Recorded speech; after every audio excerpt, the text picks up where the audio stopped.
अच्छा बोलो, भगवान शंकर ने भगवती पार्वती को रामचरितमानस सुनाया?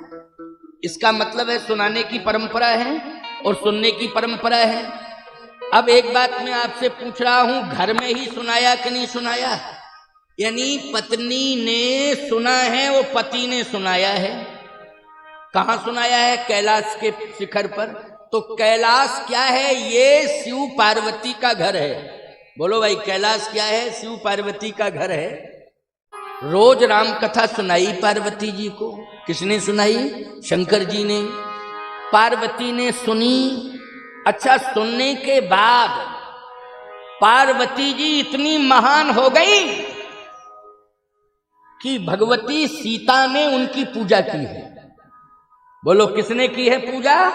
भगवती श्री जानकी ने पार्वती की पूजा की है।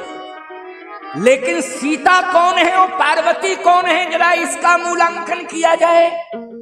तो इसका मूल्यांकन मैं कर रहा हूं। जासुवंश ते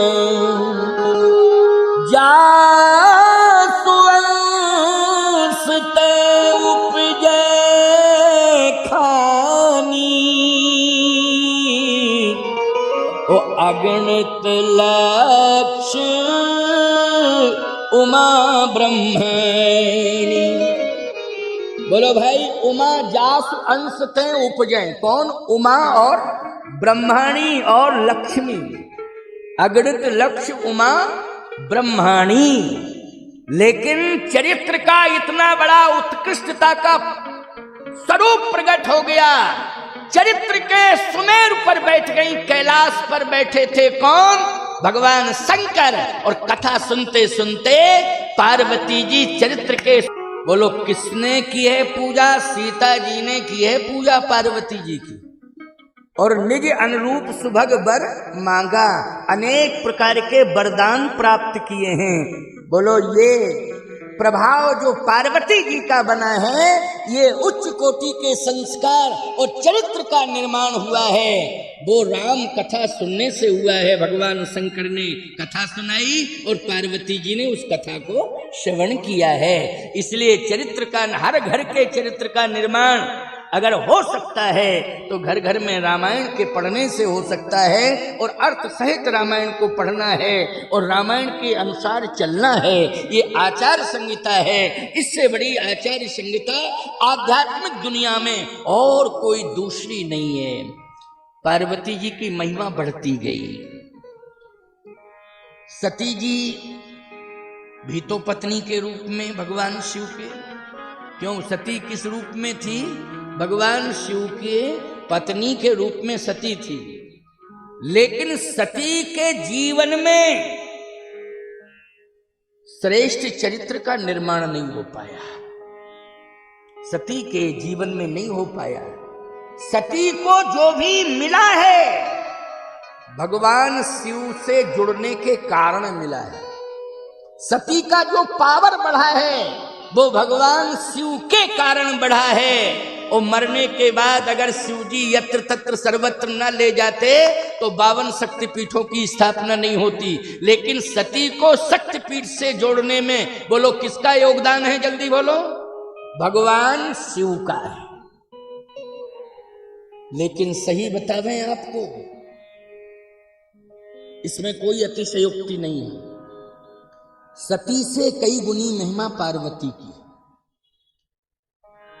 सती के 52 स्थानों पर मंदिर बने हुए हैं शक्तिपीठ के रूप में। लेकिन पार्वती का हर गांव में मंदिर बना हुआ है। जिस गांव में शिवालय होगा पार्वती जी वहां जरूर बैठी होंगी। बोलो, ऐसा कोई गांव है कि जिसमें शंकर जी का मंदिर ना हो?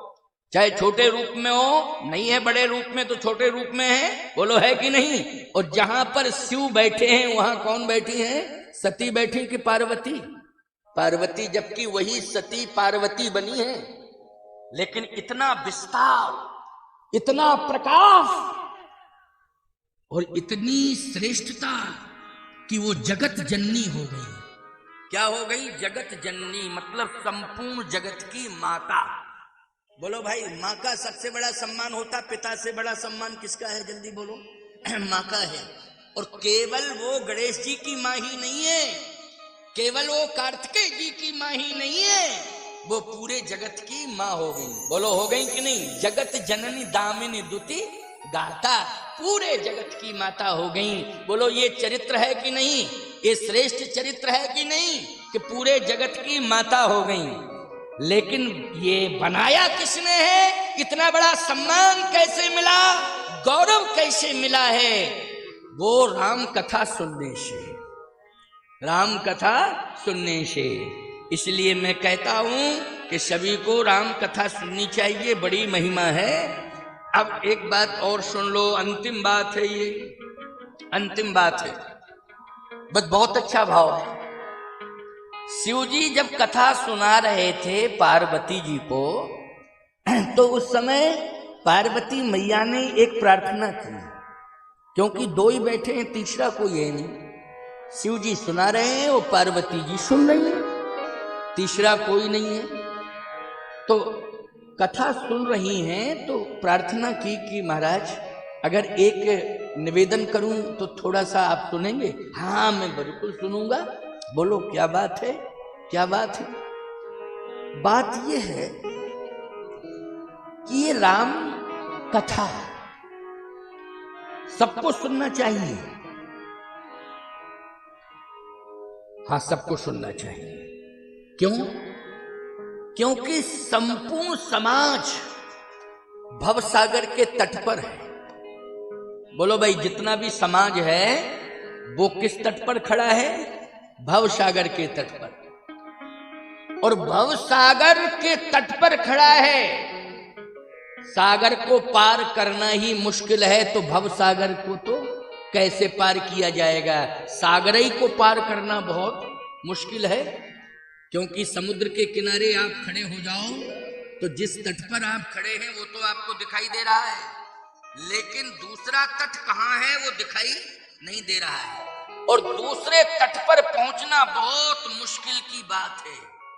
अब तो इसके लिए वायुयान, इसके लिए जलयान तैयार हो गए हैं, और वायुयान के माध्यम से भी लोग समुद्र पार कर जाते हैं, और जलयान के माध्यम से भी लोग समुद्र पार कर जाते हैं। लेकिन भवसागर के लिए कौन सा जलयान है? महाराज ये मैं प्रार्थना कर रही हूं आपसे, क्या भवसागर को पार करने वाला कोई जहाज है, कोई जलयान है? भगवान शंकर ने कहा हाँ जलयान है, भवसागर को पार करने वाला भी जलयान है। किसके कार्यकाल में बना? भगवान शंकर ने कहा कि कार्यकाल में बना। ये तो वेदों ने ही बना के तैयार कर दिया है। किसने बना के तैयार किया है? वेदों ने। तो वेदों ने बना के तैयार किया है। कहाँ? रामायण की कथा तुम सुनो ना, हम तुम्हें सुना रहे हैं, देखो राम कथा सुना रहे हैं, उसमें स्पष्टीकरण है। बंदहु चारऊ वेद भव बारिधि बोहित सरिस, बंदहु चारऊ वेद भव बारिधि बोहित सरिस। भव सागर को पार करने के लिए पार्वती चार वेदों का उत्कृष्ट ज्ञान का जहाज, चार वेदों के उत्कृष्ट ज्ञान का जहाज, इसमें बैठ करके व्यक्ति भवसागर पार कर सकता है। इसका मतलब है कि जिनको चार वेदों का ज्ञान होगा वो तो भवसागर पार कर लेंगे, लेकिन जिनको ज्ञान नहीं होगा वो डूब जाएंगे। इसका मतलब है मुश्किल की बात है। अच्छा, यहाँ इतने लोग बैठे हैं, रामायण बहुत लोगों को याद है, बोलो है याद कि नहीं? कुछ प्रसंग भागवत के भी याद हैं, श्लोक भी याद हैं, लेकिन चारों वेदों पर को किसी का अधिकार है क्या? इतने लोग यहाँ बैठे हैं, अगर चारों वेदों पर अधिकार हो तो झूठा हाथ मत उठाना। हाथ कोई भी व्यक्ति समाज में, इतने लोग मेरे सामने बैठे हैं, चारों वेदों पर अधिकार है किसी का? चारों वेदों के बारे में ज्ञान है? किसी का हाथ नहीं उठाओ। क्यों नहीं है? शायद है कि हमें काशी जाना पड़ेगा, वहां के विद्वानों से संपर्क जोड़ना पड़ेगा। काशी में 1 2 4 निकल आएंगे विद्वान, क्यों भाई? जो चारों वेदों पर, या पूरे देश में हम खोजेंगे तो 100, 200, 400, 500 विद्वान निकल आएंगे, लेकिन पूरे देश में क्या 500, 1000 ही लोग रहते हैं? 1 अरब से ज्यादा। क्यों भाई, आबादी है कि नहीं? जिसमें सनातनियों की सबसे ज्यादा आबादी भारत में, बोलो अपने देश में है कि नहीं? हिंदू सनातनियों की सबसे ज्यादा आबादी, बोलो हिंदू सनातनी भवसागर को मानता है कि नहीं मानता है? हिंदू सनातनी भवसागर को मानता है। बहुत संख्या है, कैसे तरोगे? 4 वेदों के उत्कृष्ट ज्ञान के जहाज में ज्यादा से ज्यादा बहुत लंबी सोच हमारी जाएगी तो 1000, 2000 विद्वान पंडित निकल आएंगे, वो पार हो जाएंगे, लेकिन बाकी सब डूब जाएंगे। तो पार्वती मैया ने कहा कि महाराज अब कैसे बचाया जाए इन सबको? 1000, 2000 ही पार हो पाएंगे, क्योंकि 4 वेदों के उत्कृष्ट ज्ञान के जहाज में बैठेंगे, लेकिन बाकी का क्या होगा? मैं इसलिए कह रही हूं क्योंकि मैं पूरे जगत की मां हूं। बोलो क्या हूं? मां हूं। मुझे बच्चों की चिंता है। मुझे किसकी चिंता है? जल्दी बोलो। पार्वती मैया ने कहा कि मुझे बच्चों की चिंता है, निश्चित रूप से मेरे बच्चे बाकी सब डूब जाएंगे। तो आपसे मेरी ये प्रार्थना है कि कोई ऐसा उपाय बताइए कि जिससे हमारे बच्चे बच जाएं, हमारे बच्चे बच जाएं, ऐसा कोई उपाय बताइए। भगवान शंकर ने कहा उपाय तो है, अगर है तो महाराज बताओ। अब देखो तुम लोग भी सुन लो। उपाय पूछने वाली कौन है? उपाय पूछने वाली है पार्वती मैया। उपाय बताने वाले कौन हैं? भगवान शंकर। और आप सभी श्रोता कथा सुन रहे हो, क्योंकि सभी जो है भवसागर के तट पर हैं और निश्चित रूप से उसे पार करना ही करना है। लेकिन 4 वेदों का जो उत्कृष्ट ज्ञान का जहाज है वो थोड़े ही लोगों के लिए उपलब्ध है, बाकी और सबको इसका लाभ मिलने वाला नहीं है। अब उपाय देखो, इसलिए तो कहता हूं कि मां मां होती है, निश्चित रूप से अपने बच्चे के कल्याण के लिए सब कुछ करती है। बोलो करती है कि नहीं करती है? अपने बच्चे के कल्याण के लिए सब कुछ करती है। मां भूखी रह जाती है लेकिन बेटे को भूखा नहीं रखती है। मां गीले में सो जाती है लेकिन बेटे को सूखे में सुलाती है। मां मां होती है। आज पार्वती मैया पूरे जगत की मां है, इसलिए अपने बच्चों की चिंता कर रही हैं। उपाय शिव जी से पूछ रही हैं कि महाराज आप बताइए, हमारे बच्चे क्या डूब जाएंगे सब? इनके लिए कोई उपाय बताओ। शंकर जी ने कहा एक काम किया जाए कि समुद्र को हम भव समुद्र को छोटा करते हैं। भव समुद्र को क्या करते हैं? छोटा करते हैं। और जब छोटा कर देंगे तो निश्चित है कि पार्वती तुम्हारे बच्चे सब पार हो जाएंगे, क्योंकि समुद्र बड़ा है। लेकिन ऐसा जलाशय हम तैयार करते हैं कि जिसके दोनों तट दिखाई देते हैं। और याद रखना वो नदी होती है, नदी। नदी के तट पे आप खड़े हो जाएं तो जिस तट पर खड़े हैं वो तट भी दिखाई देता है और नदी का दूसरा तट भी दिखाई देता है। क्यों भाई? दूसरा तट देता है, दिखाई कि नहीं देता है? किसका? नदी का। जैसे आपके पास में यमुना जी हैं, क्यों है कि नहीं? अगर आप शंकरपुर वाले घाट पर खड़े हो जाएं तो औरैया वाला दिखाई देगा कि नहीं देगा? बोलो भाई। दिखाई दे जाएगा, है? दिखाई देगा कि हाँ ये दूसरा तट है। लेकिन समुद्र के तट पर खड़े हो जाएं तो दूसरा तट दिखाई नहीं देता है। तो मैं इसको नदी बनाए देता हूं, भवसागर को। कैसे बनाएंगे? बोले रामायण में उपाय है, उसी के माध्यम से, रामायण से ही बनाया जा रहा है, इसलिए इसकी महिमा का वर्णन कर रहा हूं, महात्म की कथा सुना रहा हूं आपको। बहुत ध्यान से सुनना। हाँ महाराज सुनाओ। तो पार्वती मैया ध्यान से सुन रही हैं और शंकर जी सुना रहे हैं। हे पार्वती, इस कथा के माध्यम से भव समुद्र को भव सरिता बनाया जा सकता है। राम जी की कथा उसके लिए नाव है। भव समुद्र को पार करने के लिए जो भव सरिता अगर बनाना है तो सरिता को पार करने के लिए नाव पर्याप्त है। बोलो, है नाव पर्याप्त कि नहीं? नाव पड़ी रहती है, जहाज की जरूरत नहीं है, नाव की। अच्छा, नाव बोलो भाई सबको उपलब्ध हो जाती है और नाव में बैठने के लिए कोई फॉर्मेलिटी की आवश्यकता नहीं है। और जहाज में बैठने के लिए बोलो तमाम फॉर्मेलिटीज हैं, प्रक्रियाएं हैं, पूरी करनी पड़ती हैं, न जाने कितनी जांचें होती हैं। ऊपर हाथ करो, अब वो यूं यूं यूं यूं यूं यूं यूं यूं पूरा जैसे आतंकवादी आ गए हैं। क्यों? आतंकवादियों ने गड़बड़ भी किया है कि नहीं किया है? विमान का विमान ले गए, उड़ा के अपहरण कर लिया। बोलो, कर लिया कि नहीं कर लिया? इसलिए इस जांच के बारे में हम कोई टिप्पणी नहीं करेंगे, ठीक है, होने दो।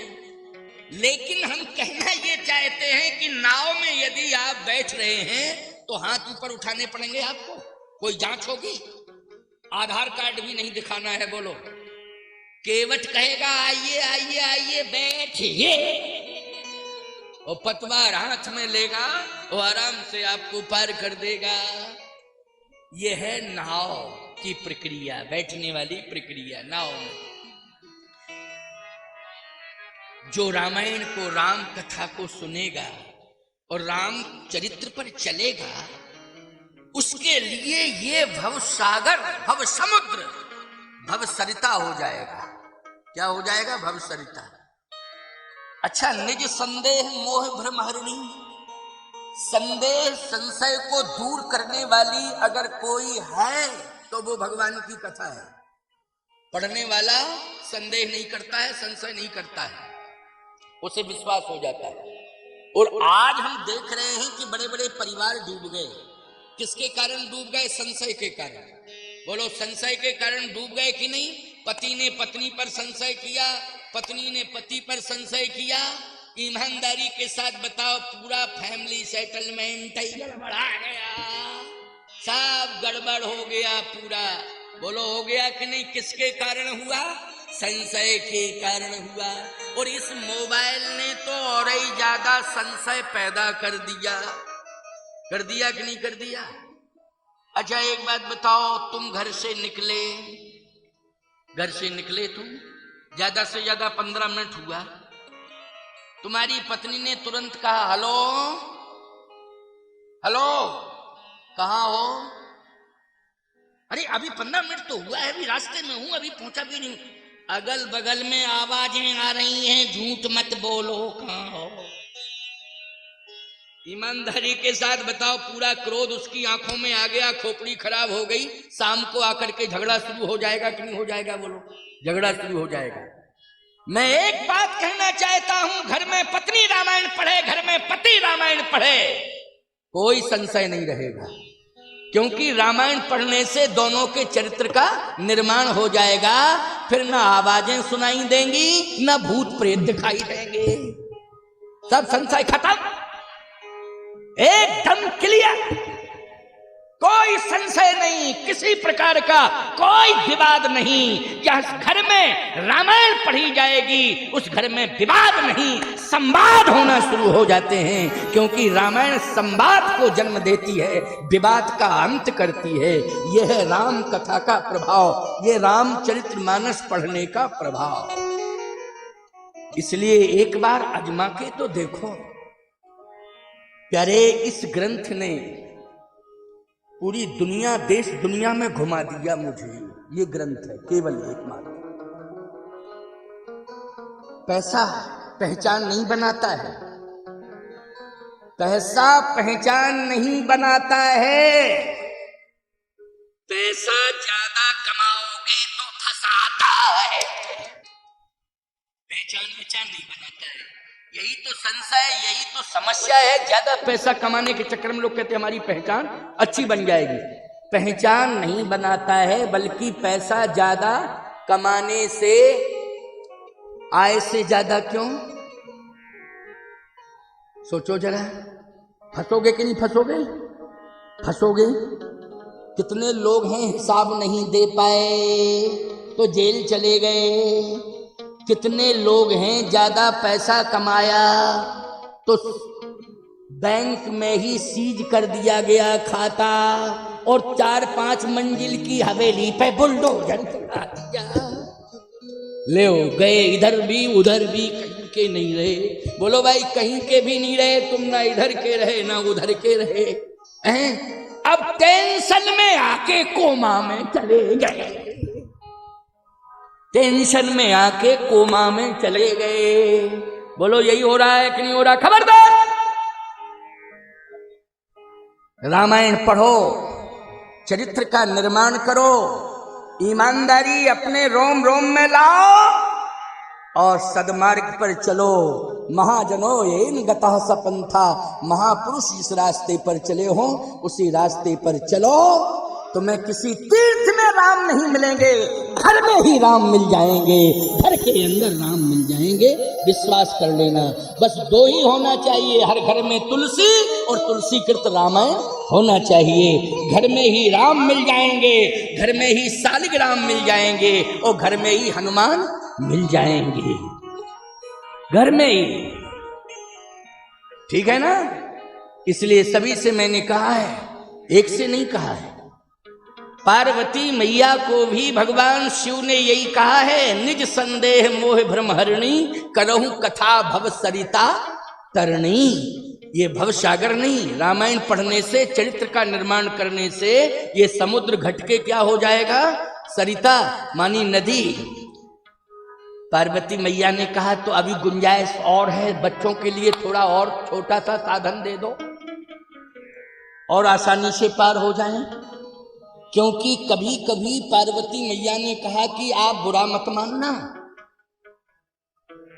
बच्चे नाव में बैठे और नाविक ने पतवार हाथ में ली, इतने में आ गया तूफान, पतवार हाथ से छूट गई और नाव पलट गई। क्यों? घटना घट जाती है ना कभी कभी। इसलिए हे स्वामी, इस संसार में वासना की आंधियां चलती रहती। बोलो, ये मानसून के द्वारा आंधियां आने वाली, ये कभी कभी आती हैं, लेकिन वासना की आंधी हर रोज चलती है। बोलो, चलती है कि नहीं चलती है? और प्यारे, जब वासना की आंधी चलती है ना, तो भावना की पतवार हाथ से छूट जाती है। भावना की जो पतवार है वो हाथ से छूट जाती है। बोलो, छूट जाती है कि नहीं छूट जाती है? और याद रखना, फिर हमारी संयम की नाव भी संयम तोड़ देती है और डूब जाती है। एक दिन हम किसी काम के नहीं रहते हैं। कितने बार घटनाएं घट गई हैं? बोलो, घट गई कि नहीं घट गई? और ऐसे ऐसे लोगों के साथ घटनाएं घटी हैं कि हमारी आस्था को ठेस पहुंची है। बोलो, पहुंची है नहीं? और अब तो सोशल मीडिया है प्यारे, ये तो इतने जल्दी आपको भूसा में, घास में, सूखी घास में आग लगाने के लिए कम से कम 2 मिनट चाहिए। माचिस लाओ, फिर निकालो, फिर यूं करो, फिर यूं करो। और सोशल मीडिया में तो एकदम खोलो, आग लग गई, धक आग लग गई। और ये आग घास के ढेर की धीरे धीरे धीरे धीरे धीरे धीरे असर करती है। बोलो, पहुंचती है। लेकिन ये सोशल मीडिया की आग, बोलो, 1 सेकंड के अंदर पूरी दुनिया में लग जाती है। ये सोशल मीडिया का जमाना है। इसलिए सारी दुनिया में हम कहीं उपहास के पात्र न बन जाएं, इसके लिए हमारी भावना की पतवार सुरक्षित होनी चाहिए। बोलो, होनी चाहिए कि नहीं? सुरक्षित होनी चाहिए। हमारे संयम की नाव जिसमें हम बैठे हैं वो डूबनी नहीं चाहिए। और उसे यदि बचाया जा सकता है पार्वती, तो केवल राम कथा सुन करके बचाया जा सकता है। राम कथा के माध्यम से ही चरित्र का निर्माण किया जा सकता है और कोई उपाय नहीं। तो पार्वती जी ने कहा, महाराज आपके पास तो बहुत उपाय है, ये नदी वाला झंझट ही खत्म कर दो। फिर क्या करें? क्या एक छोटा सा तालाब बना दो, ये भव समुद्र को तालाब बना दो। अच्छा, तालाब बना दो, कोशिश करता हूं। तालाब बना दिया। मन करी विषय अनल बन जरई, और होए सुखी जो यही सर परई, होए सुखी जो यही सर परई। ये सर मानी सरोवर, राम कथा रूपी सरोवर में रोज डुबकियां लगाओ। क्या लगाओ? रोज डुबकियां लगाओ। तो जो वासना का मैल है वो रोज धुलता रहेगा। क्यों भाई? धुलता रहेगा कि नहीं? जो गंदगी हमारे शरीर में काम क्रोध लोभ मोह मद मत्सर की है, बोलो रामायण में, रामायण को सरोवर मान करके। क्योंकि एक बात आपको बतावे, आपका मकान, आपके मकान के अंदर समुद्र नहीं बन सकता है। आपके मकान के अंदर अंदर अंदर नदी नहीं आ सकती है, आ जाए तो खतरा। लेकिन आपके मकान के पास में अंदर अगर बड़ा मकान है तो एक सरोवर तो बन ही जाता है। क्यों भाई? बन जाता है कि नहीं बन जाता है? ऐसे ऐसे गांव में मकान हैं प्यारे, मध्य प्रदेश में आज भी हम देख रहे हैं, लेकिन हैं गांव में, शहरों में नहीं है। अच्छा, शहरों में भी है। आजकल जो है बड़े बड़े होटल लोगों ने बना दिए, बड़े रईसों ने आज मकान इतने बड़े बना दिए हैं कि उसके अंदर स्विमिंग पूल। क्यों भाई? स्विमिंग पूल है कि नहीं? उसमें स्विमिंग पूल में आनंद से डुबकियां लगा रहे, उसी में आराम से नहा रहे हैं और दिखाई दे रहा है कि तालाब है। स्विमिंग पूल ऐसे बन गए हैं आज। पैसे का चमत्कार। मध्य प्रदेश में टीकमगढ़ जिले में एक गांव है, मेरी कथा वहां बहुत हुई, कम से कम मैंने 15 साल 16 साल कथा कही। ये आपके जो मलूक पीठाधीश्वर राजेंद्र दास जी उसी गांव में पैदा हुए, अचर्रा नाम है उस गांव का। इनके पिताजी स्वयं व्यवस्था करते थे, पंडित श्री राम स्वरूप पांडे जी व्यवस्था करते थे। मानस सम्मेलन होता था, हनुमान जयंती मेरी अध्यक्षता में होती थी।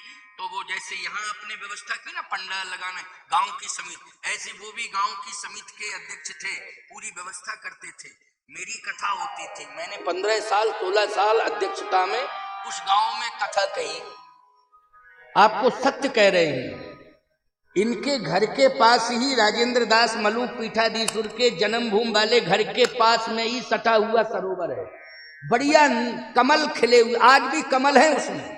इतना बड़ा सरोवर है कि कमल है। तो सरोवर संभव है कि नहीं? बोलो भाई, सरोवर जो है संभव है। सरोवर से कोई खतरा भी नहीं हो सकता। और नदी अगर बगल से निकली होती तो कभी कभी इतनी बाढ़ आ गई होती कि तुम तो नदी के किनारे के हो, थोड़ा दूर है तुमसे नदी है, यमुना नदी। लेकिन जो बिल्कुल गांव तट पे बसे हैं वो लोग कई बार प्रभावित हुए कि नहीं हुए? और समुद्र के किनारे जो बसे हैं वो तो गजबई सुनामी लहर, 100 फीट ऊंची पानी की दीवार खड़ी हो गई थी एक बार सुनामी लहर में, और सारा का सारा 100 किलोमीटर का गांव शहर नगर प्रभावित कर दिया था उसने। और कभी कभी बीच बीच में तूफान आते रहते हैं कि नहीं आते रहते हैं, तमाम प्रकार के नाम हैं उनके। तो जो समुद्र के किनारे गांव हैं शहर हैं वो तो प्रभावित होते ही हैं। उस तूफान के कारण बोलो हम लोग भी प्रभावित हो जाते हैं कि नहीं हो जाते हैं? कभी तेज पानी बरसने लगता है, बिना मौसम की बरसात आ जाती है, कहे वो वहां तूफान आ गया है, वहां पर वो तूफान आ गया है, उसका ये नाम है होद होद फलाना, पता नहीं क्या क्या नाम लेने लगते हैं लोग। कहने का तात्पर्य मेरा ये है, तालाब रामायण यदि आपके घर में है और रोज पढ़ी जाती है तो वो मानस मानसरोवर है। और उस सरोवर में यदि लोग नहाते रहेंगे तो याद रखना फिर वो कभी भव समुद्र में या भवसरता में डूबेंगे नहीं। इसलिए रामायण को ही मानसरोवर कहा गया है। एक मानसरोवर तिब्बत में है, तालाब के रूप में है वो मानसरोवर, जहां कैलाश की तलहटी प्रवाहित हो रहा है, वहां मानसरोवर। लेकिन उस मानसरोवर में और आपके घर में रामायण रूपी रामचरितमानस रूपी मानसरोवर में अंतर है। क्या अंतर है? बोले यहां 9 रस हैं, रस एक वहां, एक रस जल भरा है वहां मानसरोवर में, और यहां 9 प्रकार का रस है। यहां 9 रस हैं, रस एक वहां, यह वाणी है संत की पानी नहीं। और तन का मल धोया करो जो कहीं, मन का मल तो धुलता है यही। इस राम चरित्र के मानस से उस मानस की तुलना है नहीं।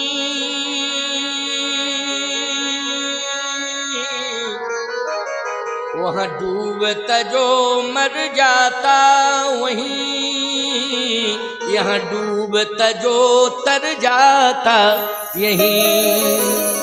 इसलिए मन कर विषय अनल बन जरई, और होए सुखी जो यही सर परई। सरोवर बनाओ, मानस रूपी सरोवर, इसमें डुबकियां लगाओ। उस मान सरोवर में हंस भ्रमण करते रहते हैं, तिब्बत वाले में। कौन? हंस। लेकिन यदि तुम रामायण घर में पढ़ोगे और यज्ञ के माध्यम से रामचरितमानस की कथा सुनोगे तो यहाँ पर वहां हंस आते हैं, यहाँ परम हंस आएंगे प्यारे, और राम कथा के मोतियों को वितरित करेंगे। बोलो करेंगे। ये मानस के भाव के मोती आपको दिए जा रहे हैं। बोलो दिए जा रहे हैं कि नहीं? और बोलो ये रामचरितमानस के प्रभाव से एक कथा कहने के लिए साधु आ गया कि नहीं? हम ही लोगों को तो परमहंस कहा जाता है, याद रखना। साधु संत महात्मा ही परमहंस होते हैं। होते हैं कि नहीं होते हैं? अच्छा, हम क्या तुम्हें लकड़बग्गा लग रहे हैं? साधु नहीं लग रहे हैं? बोलो भाई हैं? इसलिए ध्यान से मेरी बात को सुनना, आनंद से तुम परमहंस के द्वारा जो भाव निकल रहे हैं उन भाव के मोतियों को रोज प्रसाद के रूप में तुम प्राप्त कर रहे हो। और सही बताना, मोती की असली पहचान कोई जौहरी भी नहीं कर सकता है जितना असली पहचान हंस करता है। बोलो भाई हंस। यदि हंस जहां है समझ लेना जिंदा है तो वहां मोती जरूर है, क्योंकि हंस जो है भूखों मर जाएगा लेकिन बिना मोती के कुछ ग्रहण नहीं करेगा। तो ये समझ लेना आप निश्चित रूप से कि आज इस राम कथा रूपी मानसरोवर में आज जो भावों के मोती निकाल करके कोई दे रहा है तो हंस नहीं, वो परम हंस है प्यारे। और तुम्हें रोज जो है भावों के मोतियों का प्रसाद मिलेगा। भगवती पार्वती ने कहा धन्य है महाराज, आपने बड़ी महिमा बताई है।